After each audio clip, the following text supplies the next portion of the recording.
Hello. Good afternoon, everyone.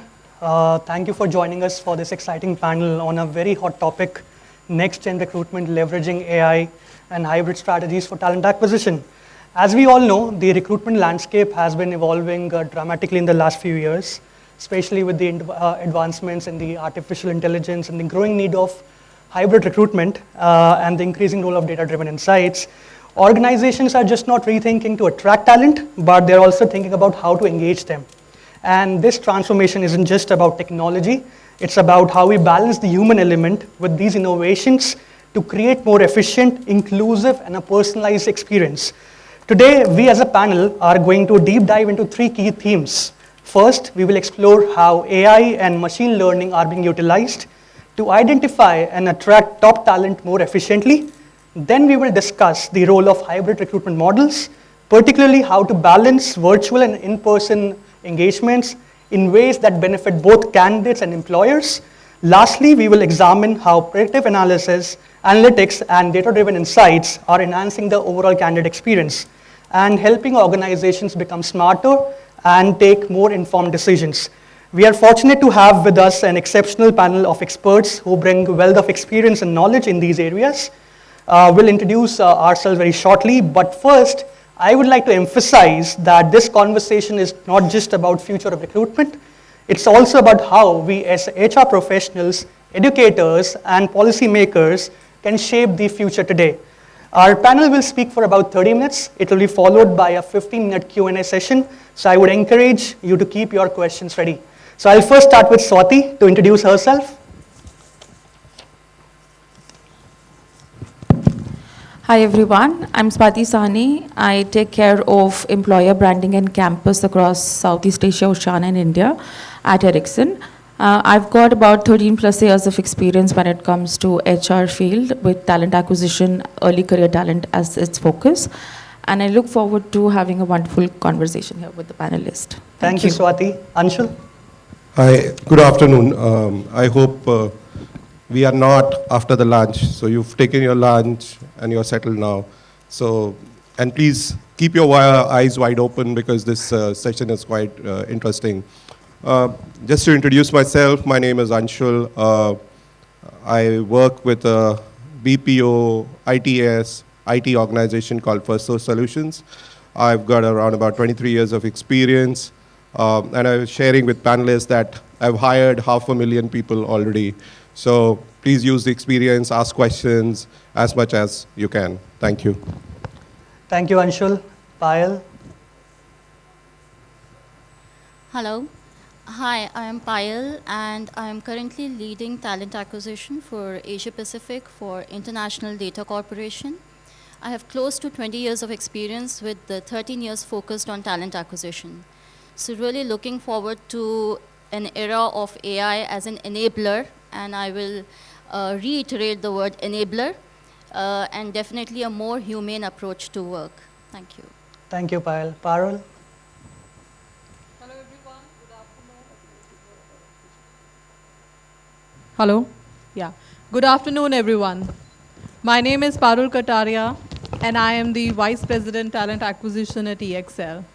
So like Anshul, I have also had the opportunity to work with various industries, IT, ITES, and I also had the privilege of crafting and drafting the global strategies when it comes to hiring and retaining the talent. So that's what I've been doing.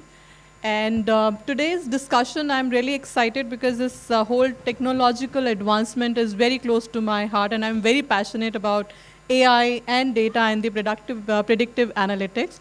So I look forward to having a very engaging conversation and see how we can contribute, how we can share our experiences, which you can take back, and how we learn from each other's experience.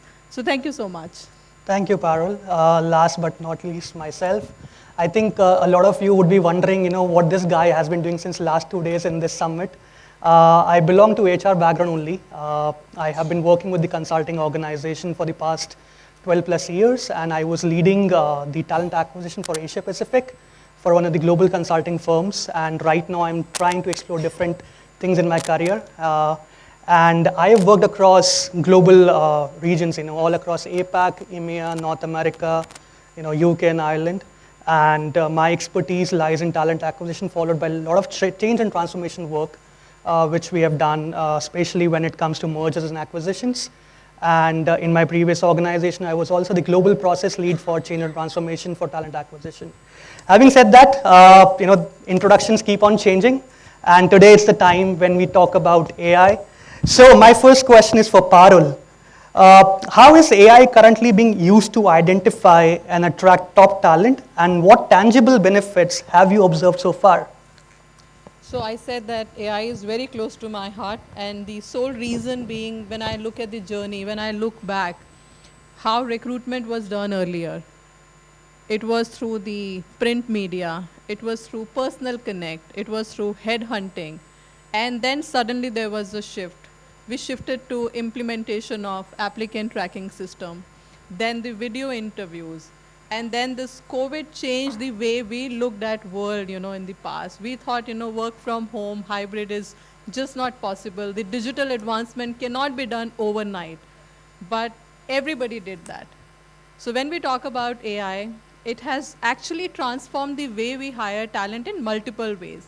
So thinking from recruiter perspective, the recruiter used to spend a lot of time sifting through thousands of resumes to be able to get that one candidate who would fit into the organization well. Now it's just a click of a button.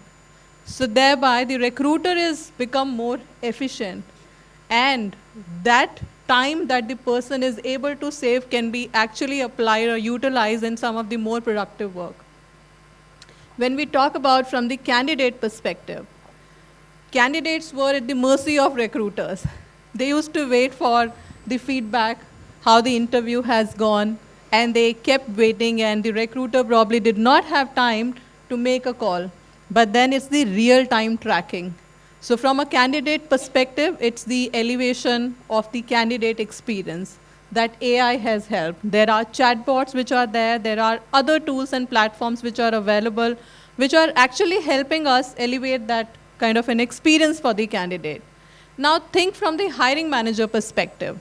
When you look at them, those guys were spending loads and loads of time sifting through the resumes, interviewing a number of people, and then being able to zero down on a candidate.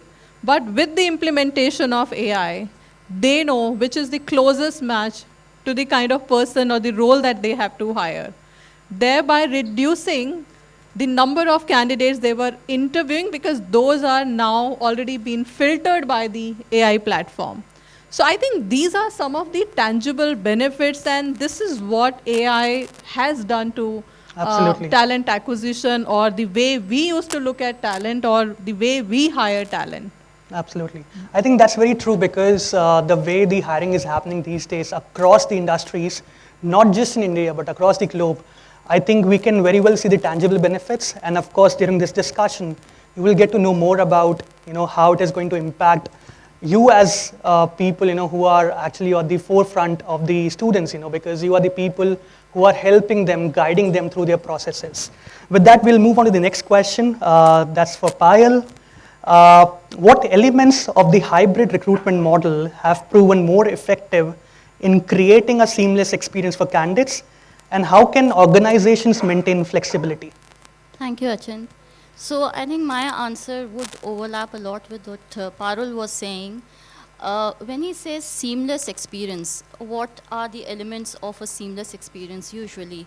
It's a user-friendly process, it's flexible, it's transparent, and it should also involve human intervention or accessibility to humans. We see so many times, we are talking chatbots, but our query is not answered. So therefore, in a lot of ways, AI is making it more human, the entire process. It may sound like an oxymoron, but we can now focus on listening to candidates, understanding their apprehensions, their concerns, their motivations. Earlier, we would be just busy, like Parul said, sifting through the profiles and scheduling the interviews, which is now done by the bots. So I think the hybrid strategy works fantastically now for the recruiters. And there's something very interesting now, which COVID already kind of, I think, brought into picture, which is in-person and virtual setup. So when we talk of hybrid strategies in recruitment, we have in-person interviews and the candidates have option to choose virtual setup as well. And there are hybrid onboarding facilities wherein we can give them office tours and also arrange virtual meetings with the peers and buddies. So all in all, I think hybrid strategies are working greatly for the recruiters. They're helping them augment their own role. So that's yeah, I think that's very, very good. And in fact, I think from my own experience, what we have realized is the way employers are reaching out to universities. So there is a significant enhancement in the talent pool as well. Earlier, we were restricted to going to specific colleges, specific universities, and now with going virtual, we are able to access a larger pool of candidates. So definitely staying with the same theme, going to Anshul now, given the shift towards hybrid models, how do you ensure consistency in candidate evaluation and engagement, whether virtual or in person? Good question. Let me use an acronym borrowed from, or not a product from Apple. Sure. The word is MAC, M-A-C, okay?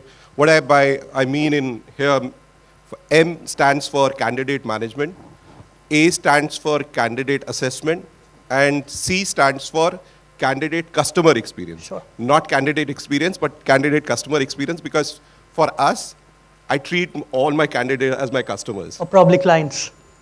Clients or customer. I still, because I come from a customer experience organization, I'll stick to word Sure. customer.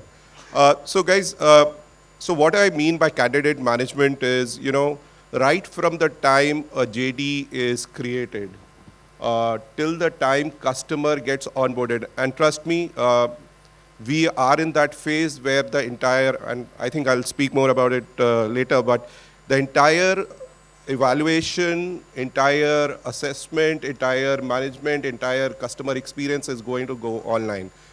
We are on the verge of creating processes where there will be no human interaction or very, very little human interaction in onboarding a person in our organizations. I will use the word oxymoron, which Payal said, it sounds crazy, but that's where we are going.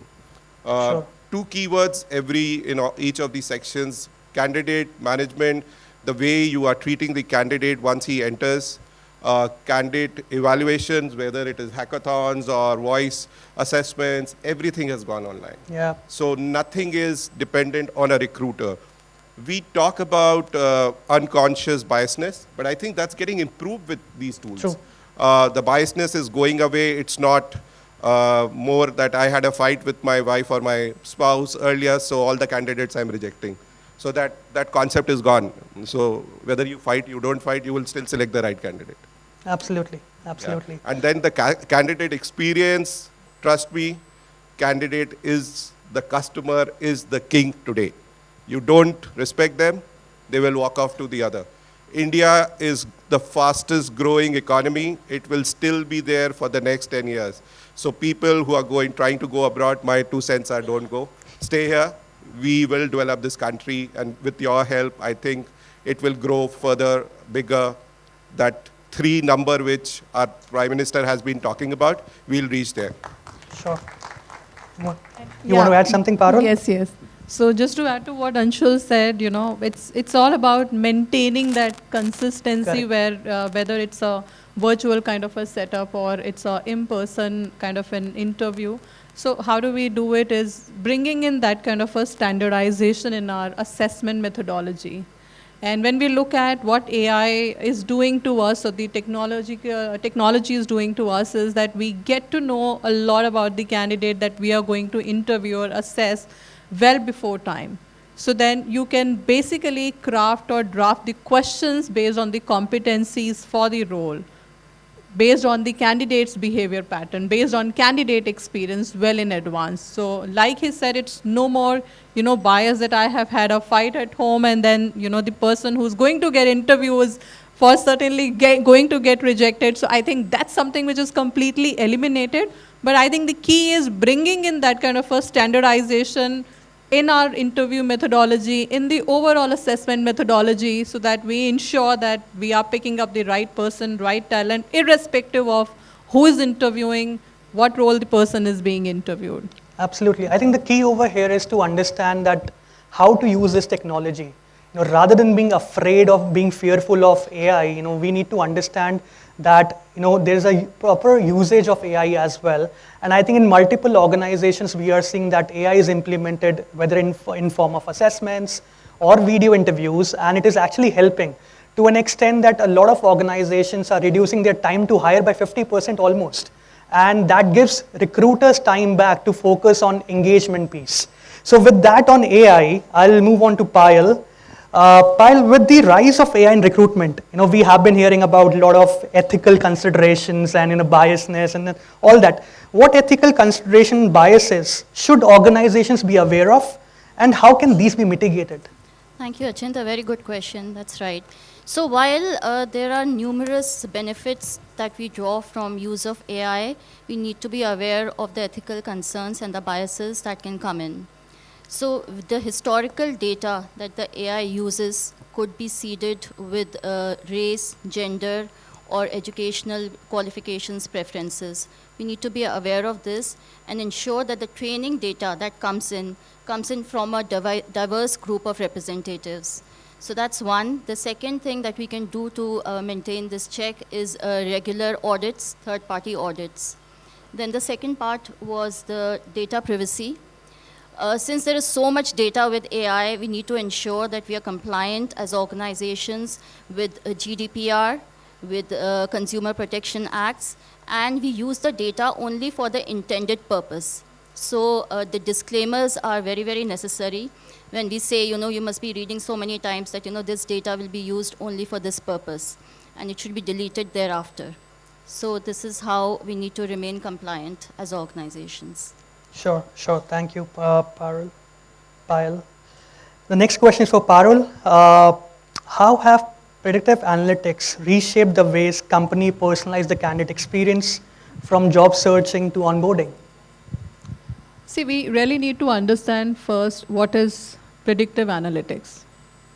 It's nothing but the statistical algorithm, it is the data, it is the machine learning.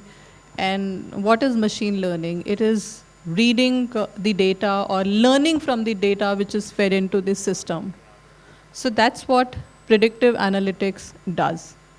It tells you over a period of time based on the data it has learned, and it's again the action that you take based on which the system is learning and then coming up with the insights.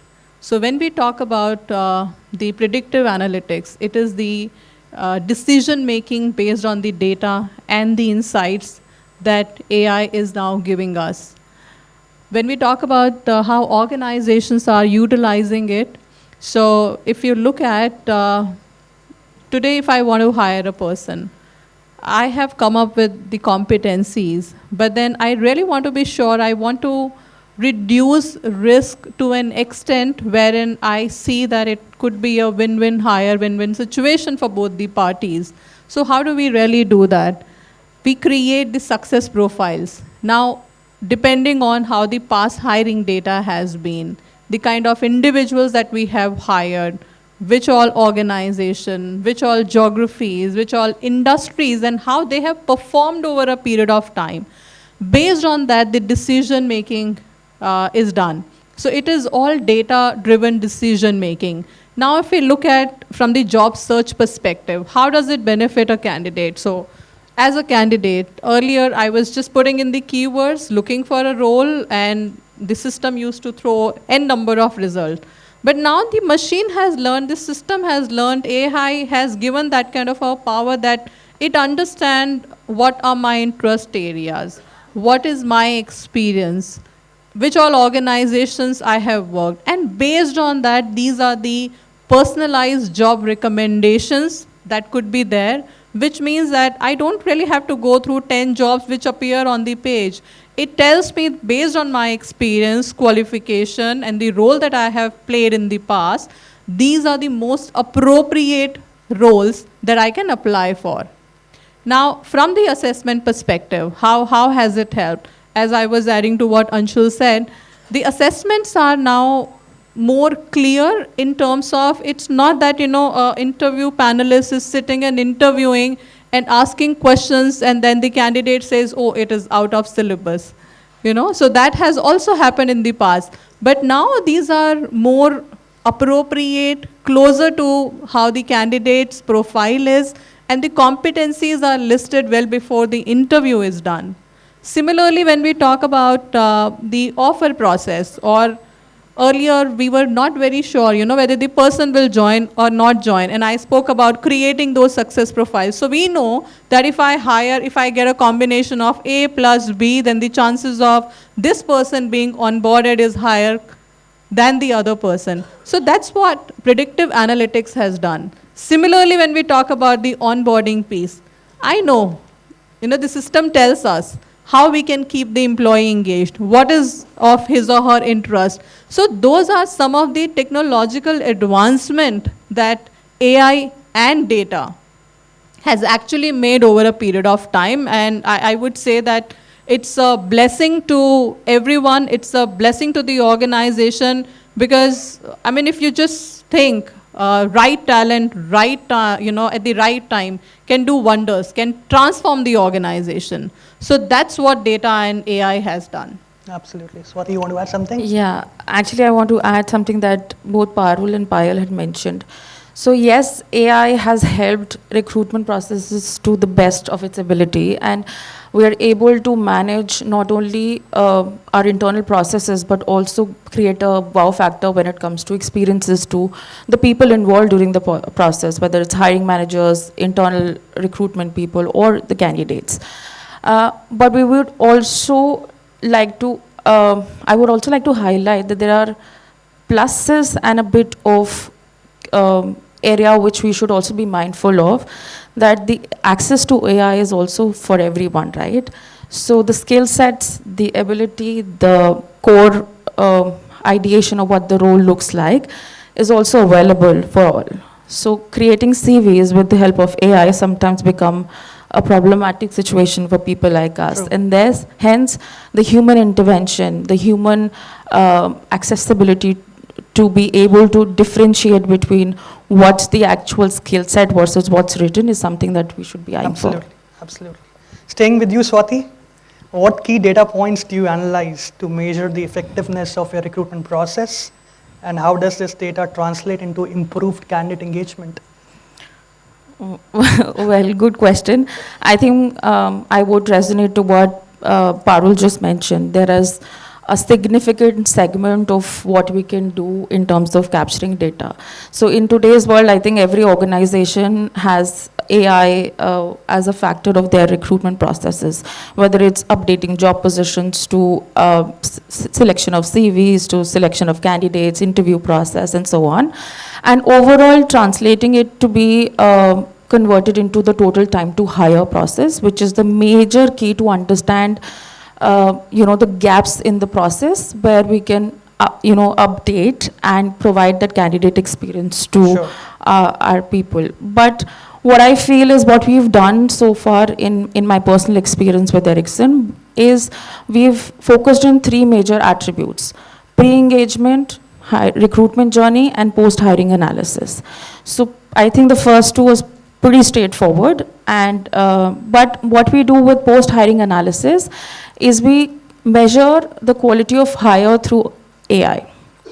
So throughout the entire span of, or the journey of the candidate with different segments of recruitment, whether it's pre-hiring to post, we capture all of that data, we analyze it, and then it helps us provide beautiful ways to fix our retention policies, succession planning.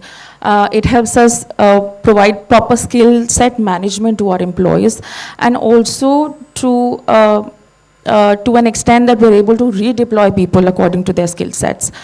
In the early career field, which is the core that I work for, I believe assessments are very helpful because they help us not only get the right behavioral cognitive behavioral trait of the younger generation, but they also help us provide skill set mapping, benchmarking, as well as help us ensure that the competencies that we are able to provide to the younger generation is at a level which matches their core interests, but also aligns to the next pathway. So we have a tool called, which is an AI-based learning platform called Degreed, which gives us this analysis and thus helps us engage, retain, and empower them for better retention.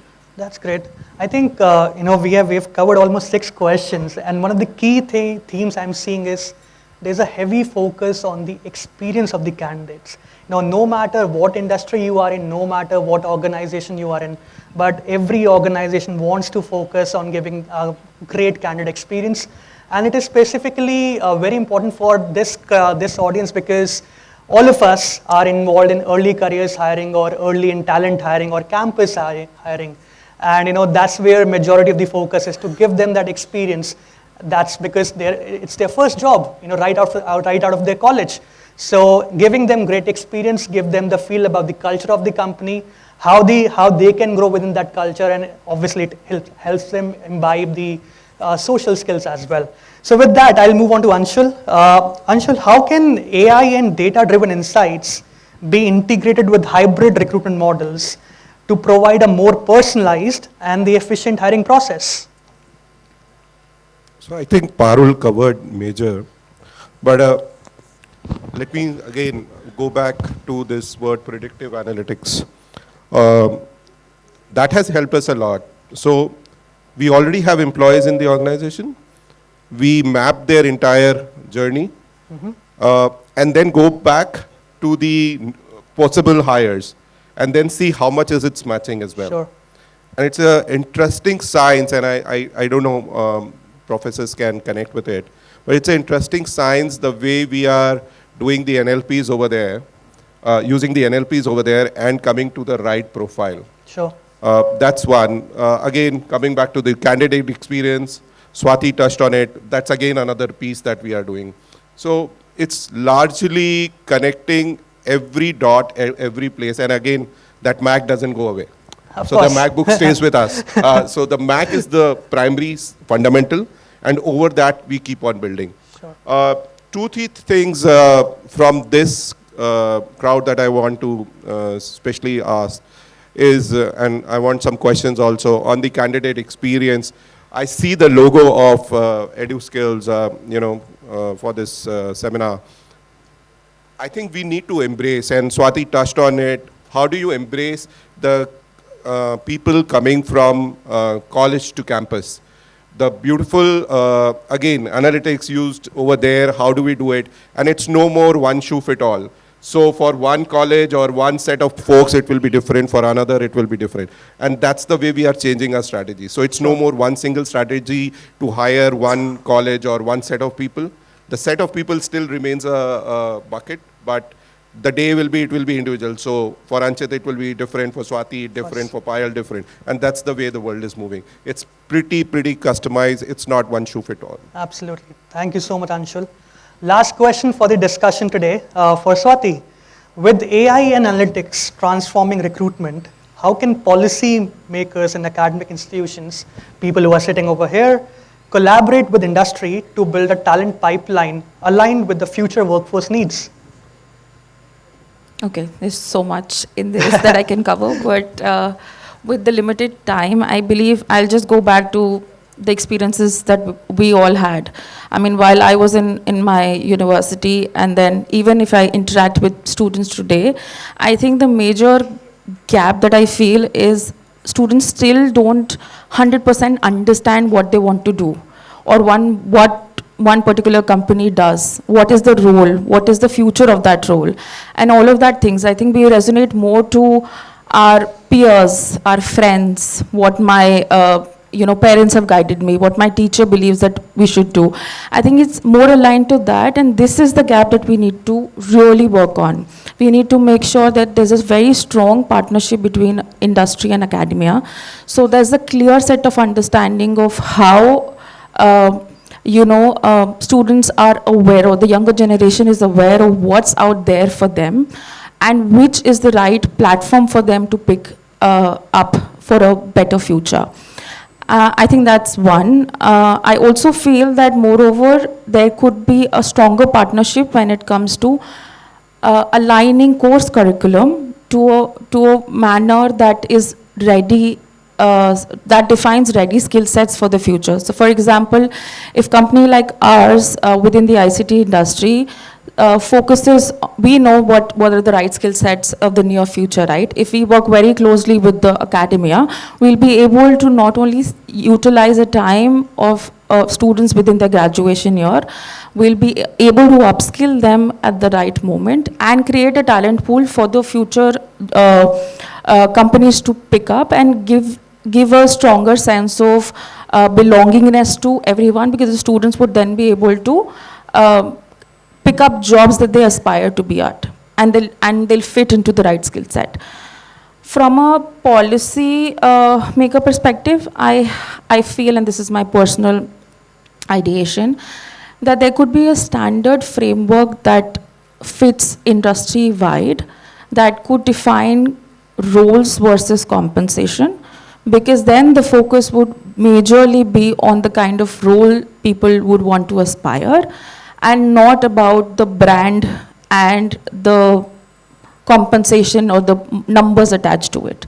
I think the focus should be more about upskilling, growing, that would benefit the university or the academia, the students, as well as the industries, but more importantly, the nation overall. Sure, I think that's great, and certainly we have people from policy making background, so I'm sure they would hear to us. So with that, we will be open for Q&A now. So please feel free to ask, and please, if you could direct a specific panelist, that will be more helpful. Sure. My question is to Parul ma'am. Hi ma'am, Anu this side from Atharva. Am I audible? Yes. Yeah, Parul ma'am, hi, Anu this side from Atharva College. My question is, can you please list down 5 major filters which you are using to shortlisting the resume done by the AI? So see, when we talk about some of the criteria which are there, so one is of course the qualification, which is really very important when we look at any role. So ma'am, 3 criteria I know very well. That is, one is CGPA, that is academic criteria. Then second is internship, and third is the social behavior. Is apart from that, any AI is using filtration, or by you have developed any of the portal like that? So see, if you look at and think from the AI perspective, I think that's the competency. If we are talking about somebody who is fresh from the college, I think that would not apply. But then when we talk about people with some bit of an experience, so therein the competencies for each of the role which differs and vary from role to role. So that's something which is one of the criteria. Based on that, the AI does a filtration. And also... Sorry, I thought you were done. No, so your question is more on resume only, right? Yes, sir. Yeah, so the last, apart from what Parul said, is one more thing, and please make a note of it. The last thing is the projects that they have done and the social networking that they have done. So we do check the AI part of it. We do web crawl on their social networks. What we do check is how much they have contributed to the society. ESG is becoming one of the major criteria across the global organizations, and that will help us or help students. So please make a note of it. ESG is the word that we take it after what Parul said on the top 3, and I think you repeated. I think you asked this question to the previous gentleman also. Yes, I didn't get Yeah, so I was waiting for that answer to come in. Projects, please encourage projects. Please encourage social causes. I think these are the 2 major things. Gone are the days. I don't know, Parul, about your organization, but I personally limit the CGPA to only a 10%. Somebody said that 70, 20, 10. 70% for me is the projects which show the aptitude and the attitude of the person. That's the key for me to hire a person. No more CGPA, no more college, no more IIT, no more a 30-year college. All that is fading off. And it will fade off. The line is becoming blurrer, and it will fade off very soon. CGPA, I think, is the last criteria nowadays. Any global organization where students are applying, I think the more emphasis on their overall candidature, which like Anshul said, Parul said, your projects, I would add internships to it as well. That's the practical experience. And nowadays we are seeing that, whether it's engineering courses, BCom, BBA, people are doing internships right from their year one. So of course that also adds into their selection criteria, when they apply for the final placement. Swati, you want to add something? Just one point. I think I agree with all of them. The only point is the internships, the projects have to be very relevant to what they want to do. True. Just picking up multiple internships in different areas or working on projects just to have number of things written in the CV will not work. Correct. It has to be very, very aligned to what their aspiration is. And last, to add to that, ask students to not use ChatGPT to write that, because we will catch it. We will catch it. Yeah, our tools are quite intelligent enough to catch if somebody has written it, copying from ChatGPT, or they have written by themselves. So please be very specific when you are asking students to write their resumes. Resume is just not a piece of paper. I understand it, the value of it has gone down throughout the years, but it is coming back. So anybody writing resumes through ChatGPT, our tool catches everything. So please ask them to be as candid, as original as they can. Because otherwise, we do some 10,000 screening in a day. We will catch all the 10,000 resumes look the same. And we have been doing it. Question why We have I been doing it. emphasize on We this. have been doing it. we have been doing that's it. what I'm saying. Yeah. My next question is, what are the cons of AI in perspective of the candidate? Cons of AI from a candidate's Disadvantages. perspective. Yeah. It's the one word which doesn't, sorry, I'm taking that question. One word which is not fading off is integrity. Okay, what I mean by that, students are using ChatGPT and AI for giving answers when they are doing a virtual interview. Trust me, we will catch it. And they will be crossed first. They might have a GPA of 9.1 or 9.2, it doesn't matter to me. One integrity they do in the entire process, that's a big zero for me. So that's the biggest con. So please tell them, you are smart, we know that. Yeah. But people, I have some gray hairs and we've been talking about it throughout our lunch, that gray hairs have some material, so we use it. And more than me, my AI uses it. Yeah. I'll just share a very small example of how candidates try to mess up with the process. We implemented AI in our video interview tool 3 years back. And what we did when the candidates were giving the answers through a video, we could see that they were rolling up their eyes. Okay. Several instances. On one instance, over the laptop, they had a small laptop. We could see that. Second, in another instance, one of the parent was helping with the answer because there was someone holding the placard, right? Now imagine what my team did. My team zoomed in the face of the candidate and we could see his or her eye rolling. So imagine the time which the recruiters are investing. We understand that a lot of times candidates get upset that they are not getting replies or there are delays, but there's a reason for that. A lot of times candidates try to mess up with technology. I was there at a recent seminar. One candidate, first year MBA student, top tier college in India, asked the question, and I think Deepthi was there along with me. What if I write a different information on my CV? I change the CV in the next round, and again I change the CV in my next round. And we were like, don't you think we will have all the records? So who gives you this kind of information? So the problem is, the Gen Z which we are dealing with, they have innovative ideas, but like Anshul mentioned, we also are trying to keep ahead ourselves by step 1 or step 2 at least. Yeah, and to add to what you've seen in the video interviews, we actually had a lot of experiences with where we could easily make out that there's something wrong and there's somebody else helping. We've actually worked with one of our partners and got a video interview AI checking mechanism. So the moment somebody cheats, the student as well as the interviewer gets a warning message.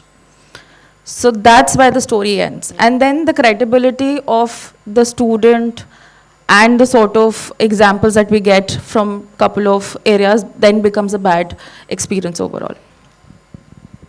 And you know, there are platforms now, she spoke about that, so it's like proctoring. So what Achint also spoke about, if there is a body language, change in the body language, eye movement, if there is somebody prompting the answers, the platform will easily catch it.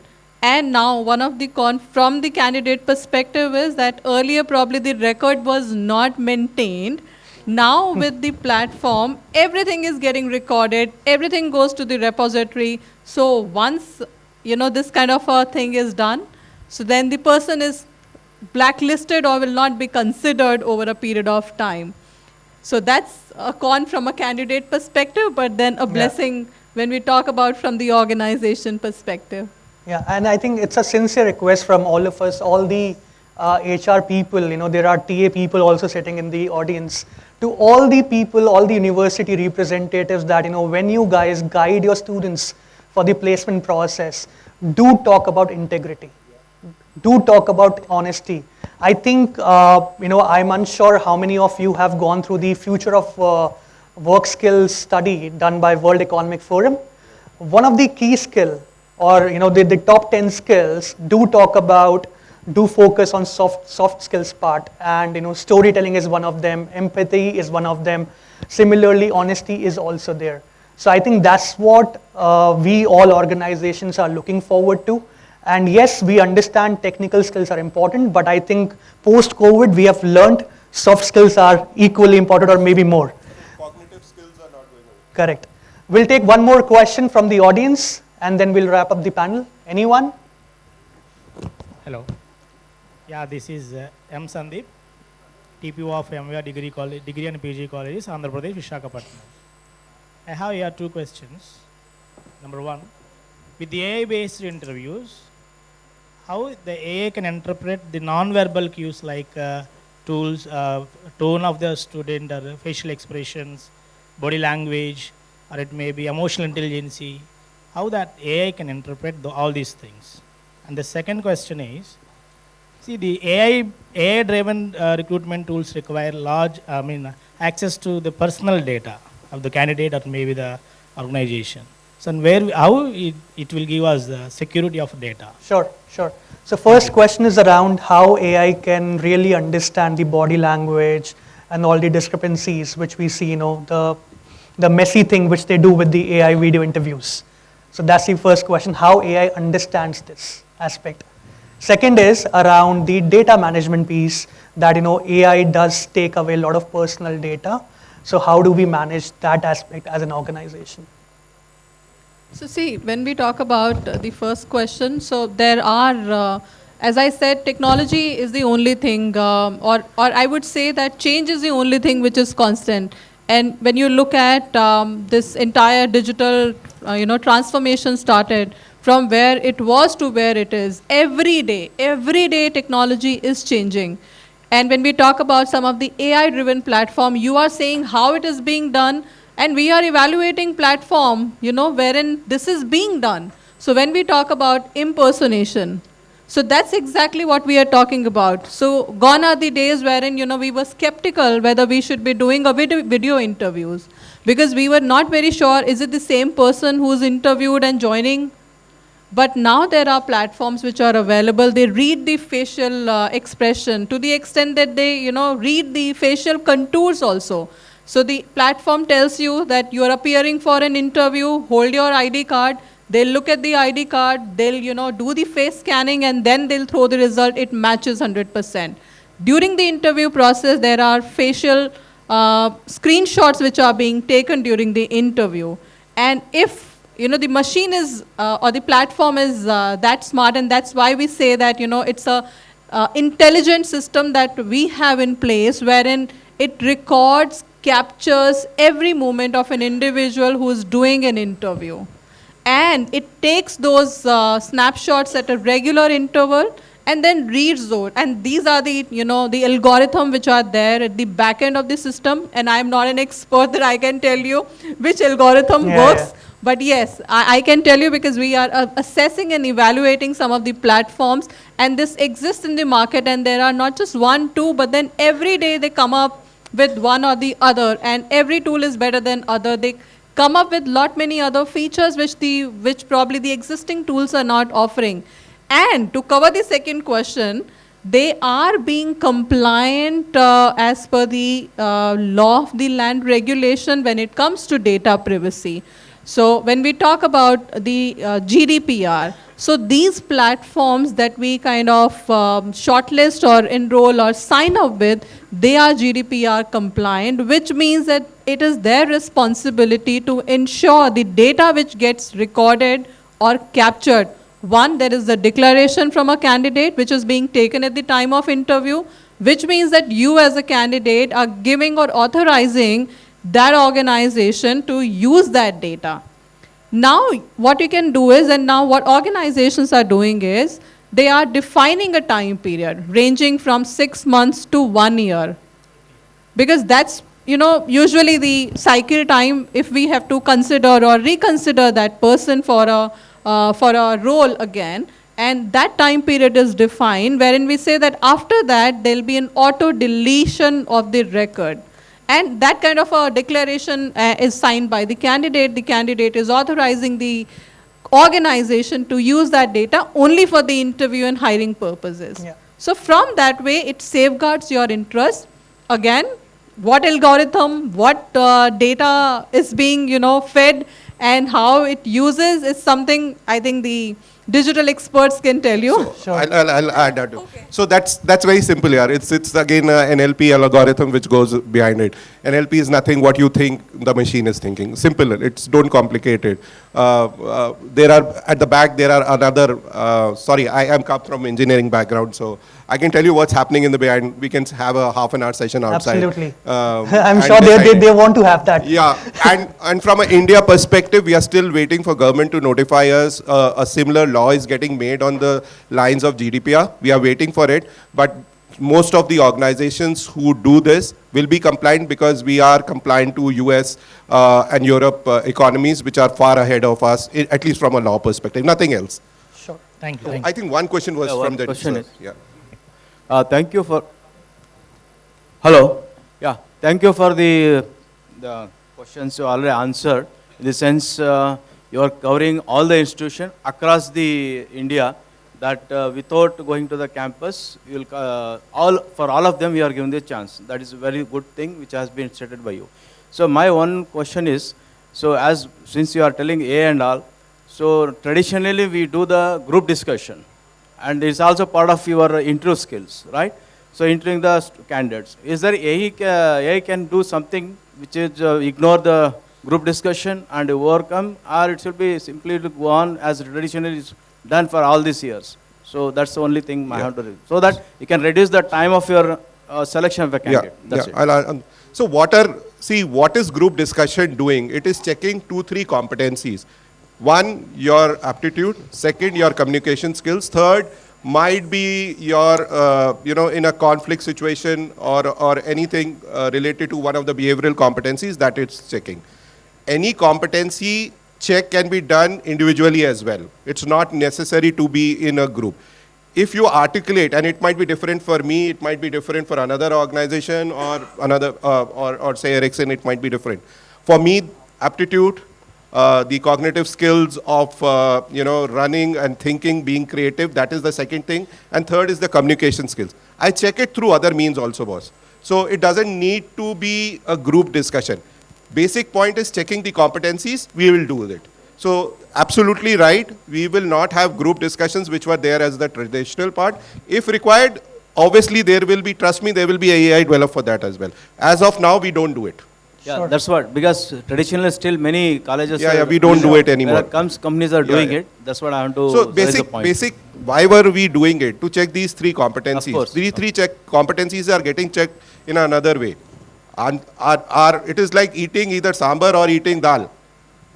Food is going inside, right? So our stomach is getting fed. So our competencies are getting checked, we are done. That's a good thing you are overcoming that group. So I think we can continue this conversation because we have more panels to go. So thank you so much, everyone. Thank you to all our panelists for sharing insightful perspectives today. It's clear that AI, hybrid recruitment models, and data-driven strategies are not just trends. They are actually shaping the future of how we attract the talent, how we engage them, and how we hire them. As we have discussed, the real challenge is in balancing the innovation with the human touch.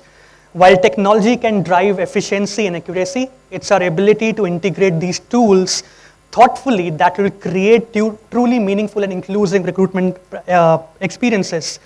So let's continue to have this important conversation beyond today and work together to shape the future of recruitment that is smarter, more inclusive, and more human. Thank you, everyone. Thank you to the audience. Thank you. Thank you. Anshul, can I say 10 seconds more? Afterwards. Only 10 seconds to the message. Okay, yeah. Only 10 seconds. All the professors, TPOs over here, please I said it earlier, again repeating the same thing. Please ensure the cognitive skills are getting absolutely nurtured. Second is integrity, please do not touch. The entire world is talking about it. Please don't go after money. Any big company coming and giving 20 lakhs, 30 lakhs, 40 lakhs at the start, please don't go with it. Third, and the most important thing, please understand what that candidate wants to do in his life. These three things are key for any recruitment in future. We will focus on that. We'll do our best. Please do your best. Thank you.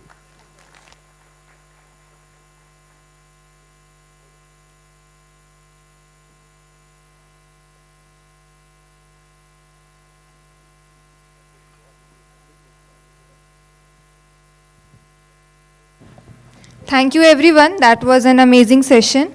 I now request Dr. Shobhajit to please felicitate all our panel members.